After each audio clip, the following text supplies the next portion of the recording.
Pastor Sanjay Verma, thank you for giving us the time and welcome to PTI. I would have said welcome back to India, but I don't think these are the circumstances under which you would have wanted to come back to India. Thank you very much for having me here. And I always believe that Janani Janmabhoomi Sarvata Pigadesh. So my birthplace is always the most beautiful place in the world. Let's talk a little bit about the unsavory incidents over the past week or so. Can you just take us through the timeline of how it happened? On October 13th, I think, is when you were told by the Canadians. Just talk us through what exactly happened. So I was on a visit to Toronto. I was sitting at the airport. I received a message from my interlocutor in the Global Affairs Canada, which is the Foreign Ministry in Canada, to come to the Foreign Ministry. In the evening, unfortunately, I was not available because I was flying back on the 12th. And then on the 13th, they agreed to receive me in the morning. So I and my Deputy High Commissioner. So we went together, and after a bit of conversation, then they told me that I, along with 5 other Indian diplomats and officials, are persons of interest in the inquiry of killing of Nijjar. And therefore, there was a request to waive off my diplomatic immunity as well as diplomatic immunity of my colleagues so that we could be interrogated by RCMP, which is the Royal Canadian Mounted Police, the investigating agency there. So I took that as a message. We diplomats are messengers in any case. So we sent that message back home for advising us what to do. But for Indians, it is unbelievable. It's like I'm in disbelief and in shock that an ambassador, a high commissioner, ambassador, is being told that he is going to be interrogated by the national police of a country. How does that happen? It doesn't happen in diplomacy. And generally speaking, there will be some kind of messaging to start with. I didn't get that either. And all of a sudden, this was handed over to us. So I would say this demonstrates the distrust. This demonstrates kind of a backstabbing that was done to us by our very professional colleagues in Canada.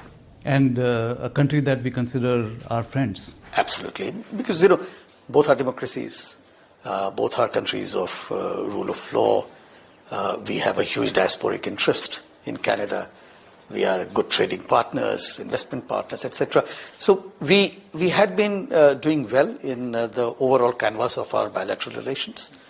And this came to me as a shock. And rest, you know what happened. Yeah. Did you, how did you take it? Did you take it with equanimity? Were you expecting it in the first place? Or did it come as a complete surprise? No, I was not expecting it. Generally, such summons I have faced earlier as well in Canada. But in such summons, what happens is that they give you a message to be conveyed back home. And it won't be something of the kind that you yourself are a person of interest in an investigation.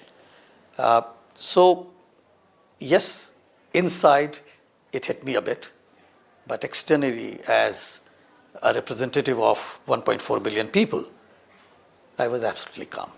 अपने शक्ल पे कुछ नहीं दिखाया? शक्ल पे बिल्कुल कुछ नहीं, कोई शिकन भी नहीं.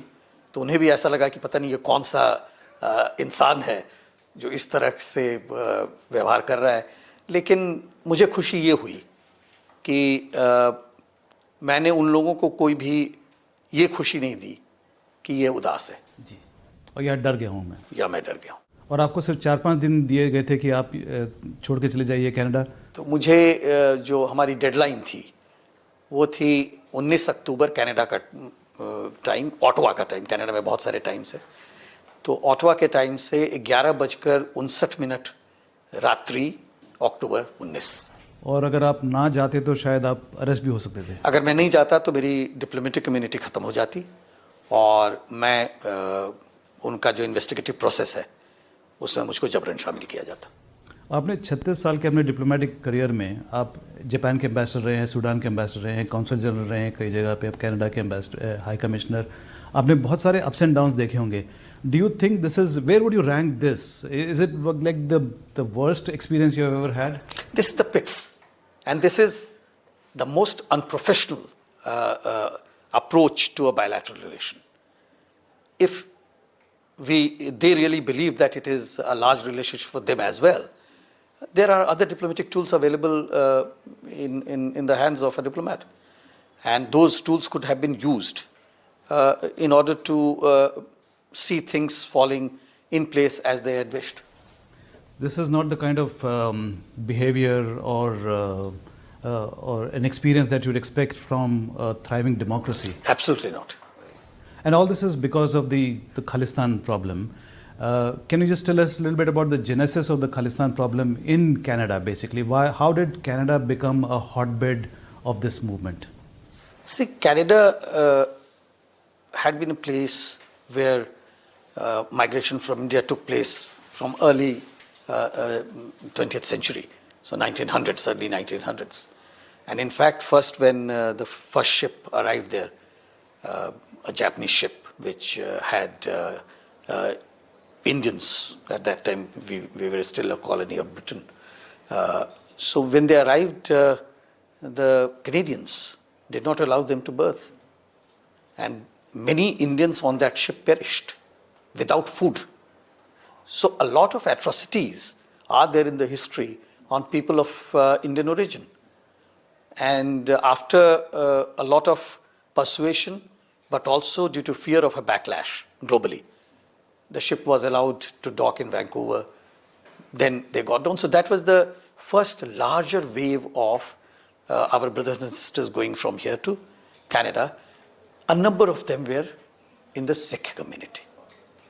They were absolutely patriotic Indians. They kept the Indian flag flying high. They could not get their voting rights till 1940s. Though they were staying in Canada, they were citizens of Canada, but they didn't have the voting rights. They fought for it, they got the voting rights. Then moving forward, many of pro-Khalistan elements, including extremists and terrorists, they found refuge in Canada. And now I'm talking about 1980s. So they found refuge in Canada due to lenient Canadian legal system. They were able to get their permanent residence in Canada, citizenship in Canada. They sought asylum in Canada on fictitious grounds. And all of them then settled down there. Then they started doing something which was completely against a good India-Canada bilateral relation, from their perspective, Canada-India bilateral relations. And the first such example that we see was bombing of Air India flight Kanishka. When that happened, and we had been tracking some of these conversations which were going on, and the Canadian RCMP, which is federal police as well as investigating agency, they were kept fed. That look, these are the conversation and threats that we are picking, and there is a possibility that they will harm Air India flight. But it was not taken so seriously, and that resulted into unnecessary loss of so many lives. 329 on the aircraft. Then there was another bomb which exploded in Narita, Japan, which killed handlers. So many people lost their lives. It took a long time for them to reach a stage where judicial pronouncement could be given out. It took more than 15 years for the first one. And it was all pro-Khalistan extremists and terrorists. It's very ironical that the Khalistan movement in India has completely died down. It is sort of flourishing in distant shores, including in Canada. Canada has the largest number of Sikh population outside India. What percentage of that population would you say supports Khalistan? See, if I look at today, I will not go into the historical projection.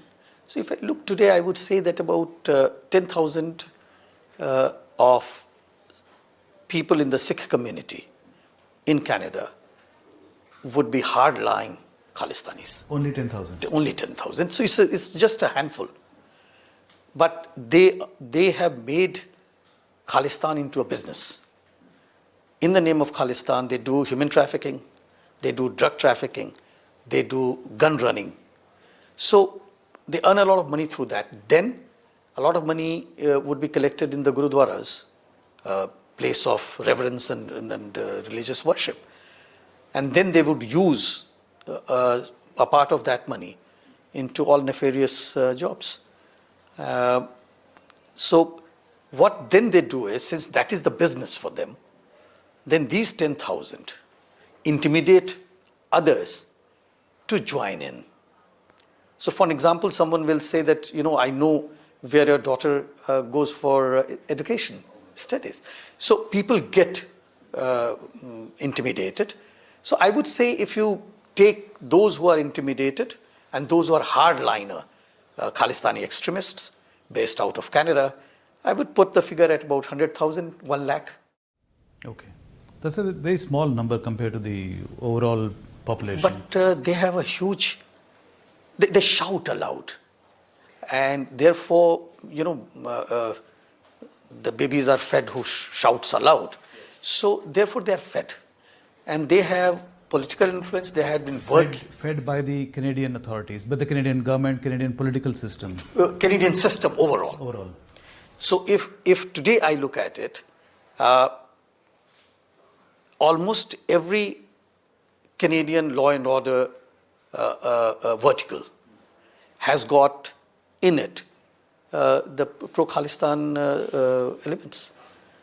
So that infiltration, and it includes their defense forces. So that infiltration is there, due to which they have been able to get their way.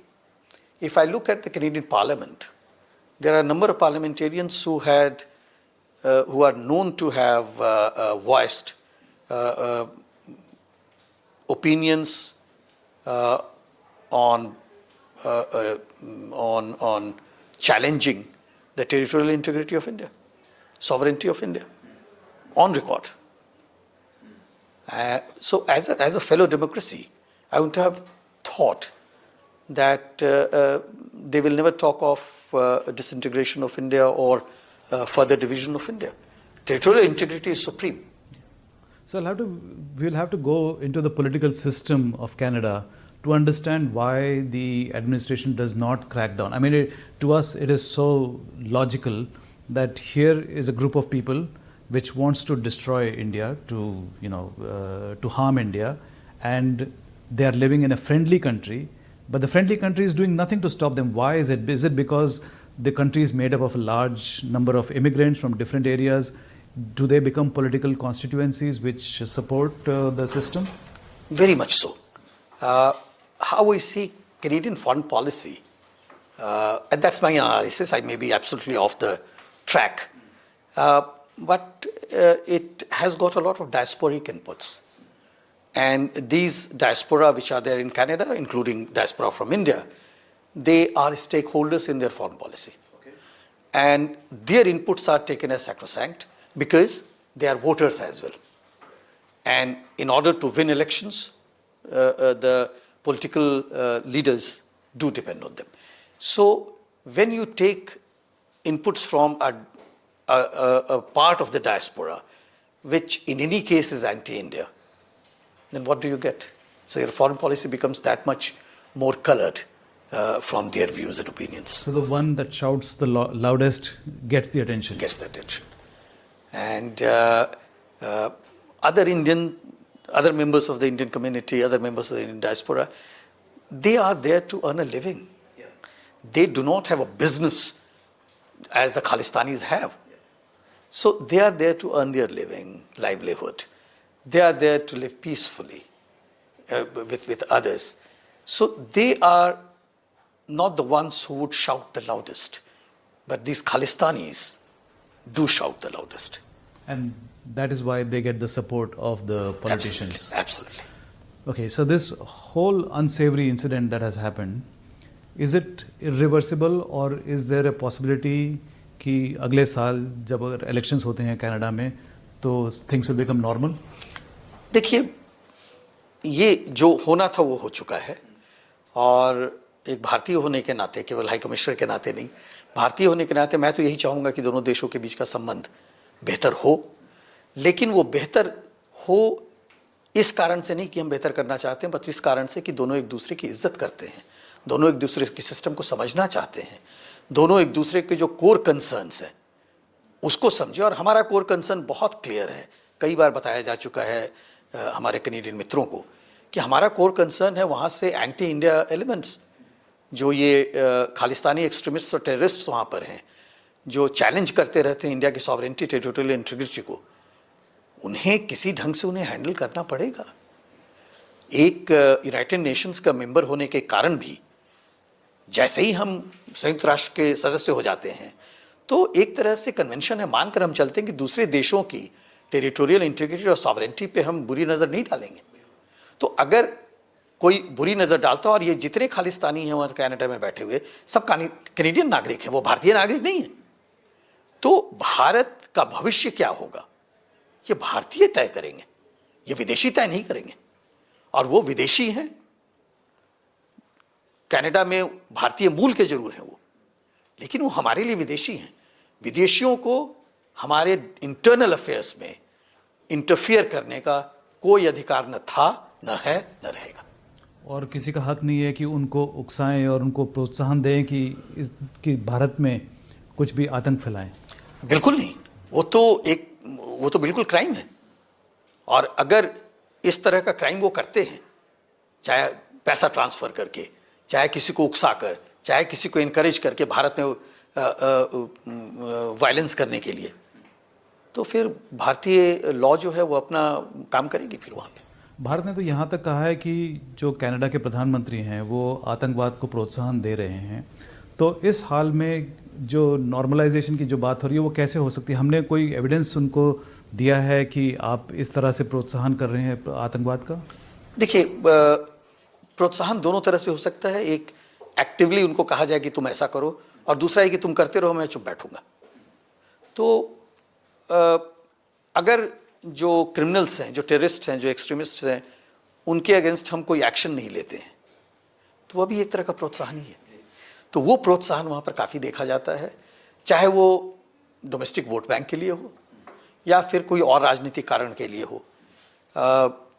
इस प्रोत्साहन के कारण वो embolden हुए हैं और वो लगातार भारत के जो इंटरेस्ट्स हैं उसको अटैक करते रहते हैं, उसको हार्म करने की कोशिश करते रहते हैं। Related question to this, Prime Minister Trudeau himself is not very popular right now in Canada and is facing a virtual revolt within his own Liberal Party.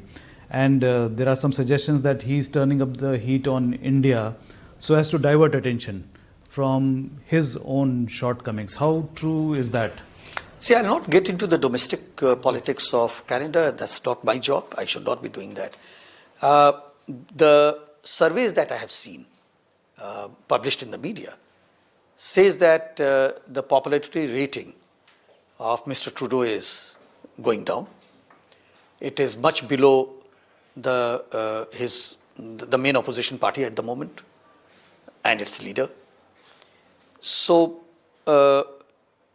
and many of the media reports says, and this is not my opinion, that if the elections are held today, then he may find it very difficult to come back to the power. But these are just the surveys. And we know that opinion polls may hold good at times, may not hold good at some other times. But what happens to Canada will be decided by the Canadians during the election. So I will not go there. I will not like to comment on that. Let's assume that next year when the elections take place, the Canadians decide that Trudeau is not their leader and the Conservative Party comes to power. Now the Conservative Party itself is anti-immigration. It is not as liberal as the Liberal Party in terms of immigration. Wouldn't that have an impact on the relations for the Indian community there? Yes, they are Canadian citizens, but they are of Indian origin, and the anti-immigration stand of the Conservative Party might have an impact on them, and we should be concerned about that? In the statements on India and Indian community, I haven't seen much support to denying rights to Indo-Canadians. So I think policies do evolve over a period of time, do evolve out of necessities, do evolve out of the ecosystem that we live in. On India, because again, I don't want to comment on the domestic politics of Canada, but on India, I haven't seen anything so bizarre coming from the official opposition in Canada that I would term as anti-Indo-Canadians. Right. So apart from the national outrage at the shabby treatment meted out by Canada to you personally, and you are our representative there, in addition to that, a lot of Indians are also concerned because many Indians send their children to study in Canada. तो उनके दिमाग में ये है कि अब इससे क्या इम्पैक्ट होगा हमारे बच्चों पे, उन बच्चों की पढ़ाई रुक जाएगी अब बीच में, पढ़ाई करने के बाद में उनको नौकरी शायद ना मिले, तो because Canada is always seen as a great place to send your children as if you can afford it, तो आप how will you assure those parents? देखिए, सबसे पहली चीज़, थोड़ा सा मैं इससे इतर होते हुए बात करता हूँ. सबसे पहली चीज़ ये है कि जो हमारे बच्चे वहाँ गए हैं, क्या वो वास्तव में वो पा रहे हैं जो कि जिसकी वो कल्पना करके गए थे? आज अगर मैं सही ढंग से देखूं तो एक एक कमरे में 8-8 बच्चे रह रहे हैं. वो ऐसे कॉलेजेस में एडमिशन उनका है जिसमें कि पूरे सप्ताह में एक क्लास होता है. वो सारा दिन किसी दुकान पे काम करते हैं डेली वेज के रूप में, और सभी अच्छे घर के बच्चे हैं. वो चूंकि वहाँ पर क्लास सप्ताह में अगर एक दिन हो रहा है तो पढ़ाई भी उतनी ही करेंगे, स्किल भी उतना ही वो बना पाएंगे अपना. उसके बाद जब वो सपोज करेंगे कोई इंजीनियरिंग पढ़ने गया है, जब उसने इंजीनियरिंग की पढ़ाई ख़त्म की तो मैं मानूंगा क्या कि वो इंजीनियर की नौकरी करेगा. आप देखेंगे वो ड्राइविंग कर रहा है, उबर चला रहा है, वो किसी भी एक पर्टिकुलर दुकान में वहाँ पे चाय समोसे बेच रहा है.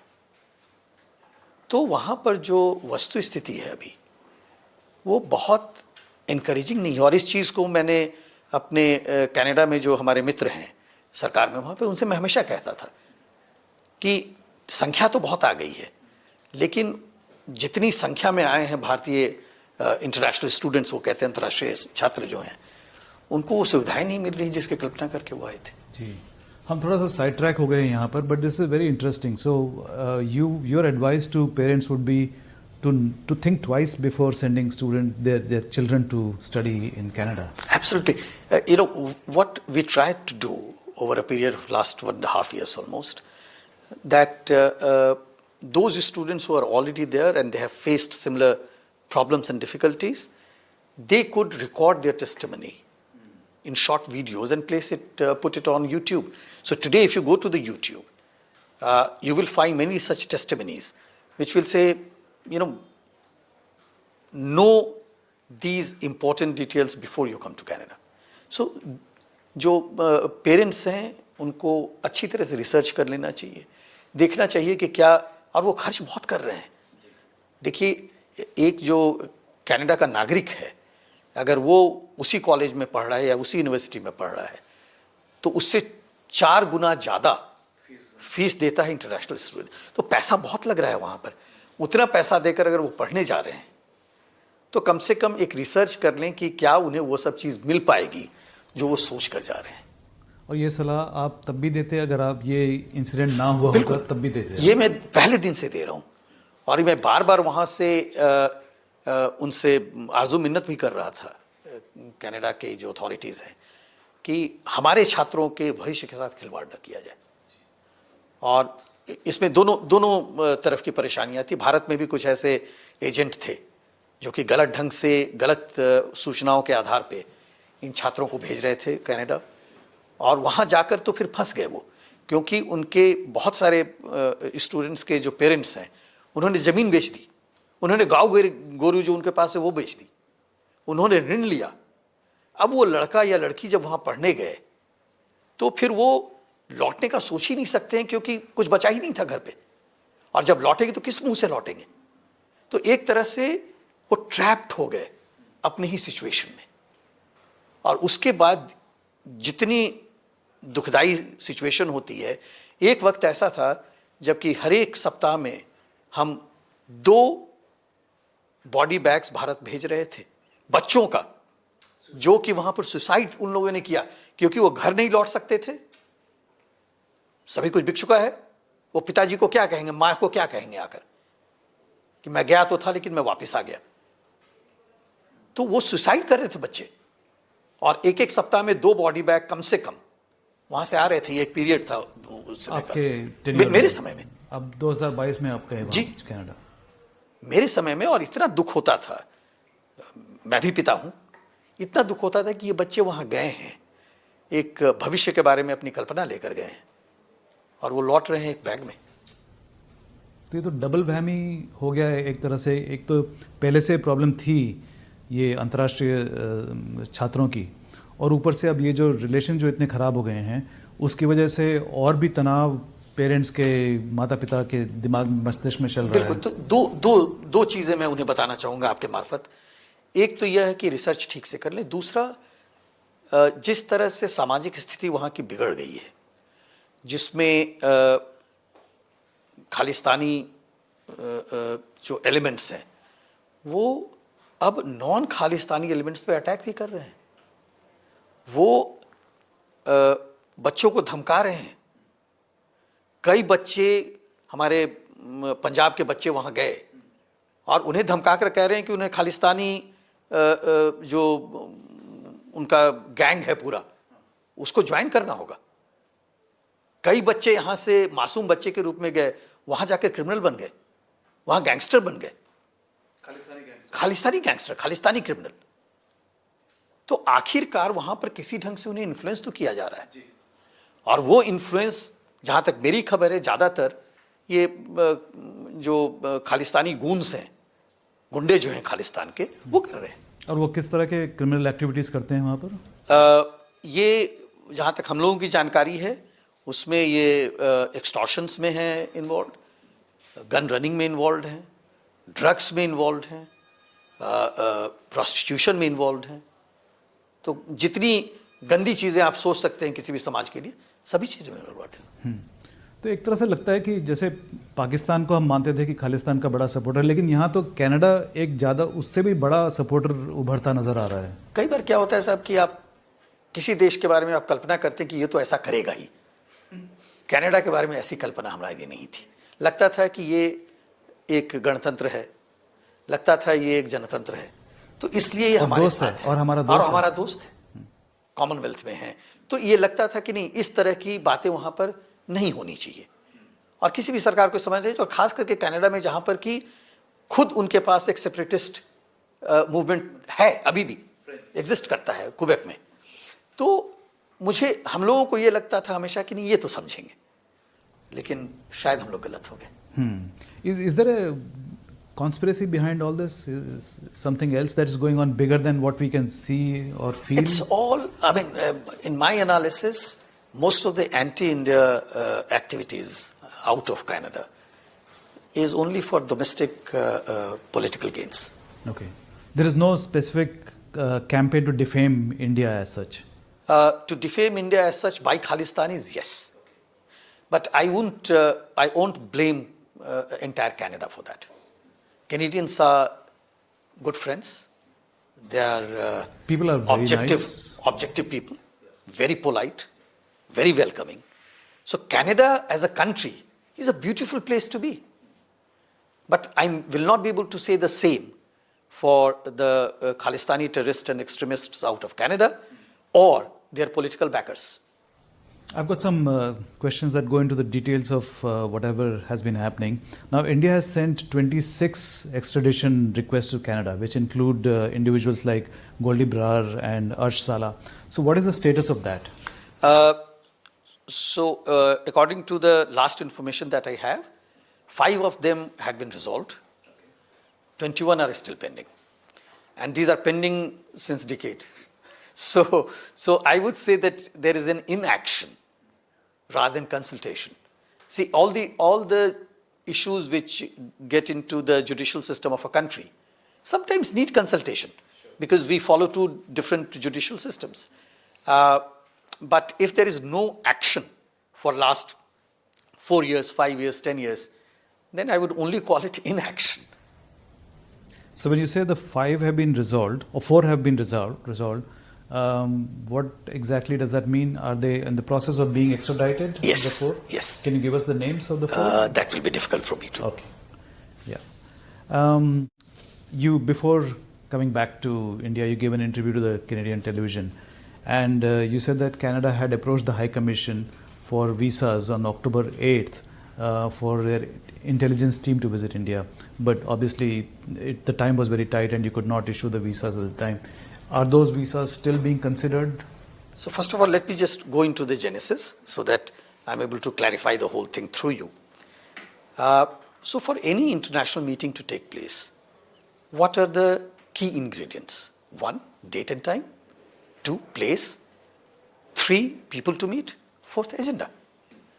So since the visit was expected from Canada, so therefore the date was supposed to be given by Canadians, which then would be vetted by the Indian side to see if it is convenient. Then with the date there is time, place of course in this case is India, wherever it is, but then it boils down to agenda.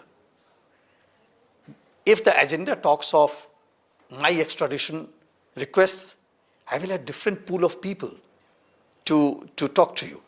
If it is about some other international crime, gun running in Canada or drug trafficking in Canada, I'll have a different team altogether. So agenda becomes very important. Unfortunately, that was not shared. And as the Canadian officials travel globally, Indian officials also. So I would have needed to ensure that their counterparts are available. So if it is counterterrorism, the counterterrorism guy is there. If it is drug trafficking, counter-drug trafficking, those people are there. So I have to find the equivalent officials on the Indian side. Otherwise, what would happen? They would come here, there will be no meeting. That will even be a worse thing to do to our guests. So therefore, this was one of the considerations. Second consideration was that it was an extremely tight timeline. Their completed application form was made available to us on the 8th of October. They wanted to leave on the 8th of October. And I'm saying completed. The documents that they had given earlier, I'll not get into the details, but they were missing some important aspects. And thereafter, there is a time difference between there and India. So by the time we received it in Ottawa, India was already late evening. So it was a bit difficult, and they should have understood it, a country which has got so many time zones. So they should have understood it. But unfortunately, I think it was a bit how should I say? It was a bit hasty or premeditated. Premeditated. And just look what happened after that. In the inquiry committee, there is a public inquiry committee against foreign interference. There, one of the RCMP officials said that it was not time sensitive. So why this entire, facade? There's one singular aspect of what Ottawa accused India of. I think this was just before your departure, when the RCMP gave a press conference. And they talked about that India has been using the Lawrence Bishnoi gang to conduct targeted attacks in Canada. What do you make of that? How much truth is there in that? Canada has its own gangs. And Goldie Bra is the name that we gave to them. Lawrence Bishnoi is the name that we gave to them. Okay. So it is not that the Canada or the Canadian authorities woke up from their dreams and they said, here is a Lawrence Bishnoi and here is a Goldie Bra. It was the Indian agencies which told them about these two gangsters. Goldie Bra was living in Canada. He was, on our request, he was put on the wanted list. All of a sudden, he disappeared from the wanted list. What do I make out of it? Either he is arrested, then he is no more wanted. Even that is not known to us. And in Canada, Goldie Bra runs just one gang. There are multiple similar gangs in Canada which are not so transnational, but they are pan-Canada. Yeah. Not only by Indians, there are others as well. So, when the turf war starts on drug trafficking or human trafficking, gun running, we have seen in various parts of the world that there are murders and killings. Yeah. In your TV interview, Canadian TV interview, you also condemned the killing of Nijjar. Who do you think would have killed him? What was the motive? Difficult for me to say because investigation is still on. They have arrested 4 persons for the crime. But there are 2 aspects of it. One is that if a crime has been committed, and murder is a crime, it doesn't matter who dies. Nijjar was a terrorist to us. But then anything which is extrajudicial for any democracy, any rule of law country is wrong. So it was wrong for us as well. We always told them that we want to reach the bottom of the whole episode so that you are satisfied, we are satisfied. So I will not go into what my feelings are because this is a subject of investigation and investigation should follow its course and come out with the truth. Truth which is judicially acceptable. Yeah. Now, the Canadian ambassador to India, Ambassador McKay, before leaving India, he said that there's a direct link between Nijjar and Panun in the US. What does that mean? So, probably he would have seen the indictment, which talks of both. But again, I'll not go into it because my mandate happens to be bilateral relation between India and Canada and nothing to do with India and US. Perfectly fine. One question about your time in Canada, and the Canadian government has accused you personally of updating New Delhi about the activities of separatists in Canada. I personally don't see anything wrong with that. That is what you're supposed to do. I mean, if there's a group of people who are acting against Indian interest, I mean, the ambassador of India would be expected to update the headquarters. So what does that mean at all? So, and Vienna Convention allows that. Yeah. So there are 2 kinds of collation and collection of information. One could be overt, another could be covert. Okay. Covert collection is not mandated by various conventions. Okay. But overt is as kosher as it could be. Yeah. If I have enemies of my nation living in Canada, anything which is available overtly, won't I like to know about it? So that is what we were doing through social media, through the publications. And once we do that, then what do? Of course, we report back to India. So anything which was available in the public domain, was used to convey back to our headquarters as to what the activities are. But we had never done anything covert. We will not go covert at all in such a case. The Canadian government keeps on insisting that they have provided evidence to India about your alleged covert operations. India has denied that. There is no evidence at all. Are the Canadians being foolish, or are they being, is it just bravado? I would go with the second one. If they have legally acceptable evidence, we are glad to have a look at it on anything. And we have cooperation. We have memorandum of understanding signed for such police cooperation. And we'd love to have a look at it. After all, as a country of law, we also want that there should be no cross-border or international crimes. It's good for all of us. But unfortunately, so far, despite whatever talks they have done in public, we have not seen a shred of evidence from them. Or we have not been shared. I shouldn't talk about what they have or they have not. We have not been shared any shred of evidence. Right. On a personal note, how are you and your other 5 colleagues coping with this crisis? I mean, on a personal level, some of you might have kids who are going to school. Your whole life is disrupted all of a sudden, and you're told to leave in 4 days. That's true, and right from the emotional trauma to reputational trauma to trauma to the family, it is quite a roller coaster. And those with small kids, they were worse off than I was. I didn't have my kids with me. But still, it leaves a bad taste. You don't want to come back to your country like this. This is my country. This is the country I worked for all my 36 years.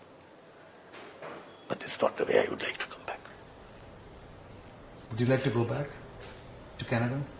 If it serves the Indian interest any day, I would love to go back and work to promote India and Indian interests.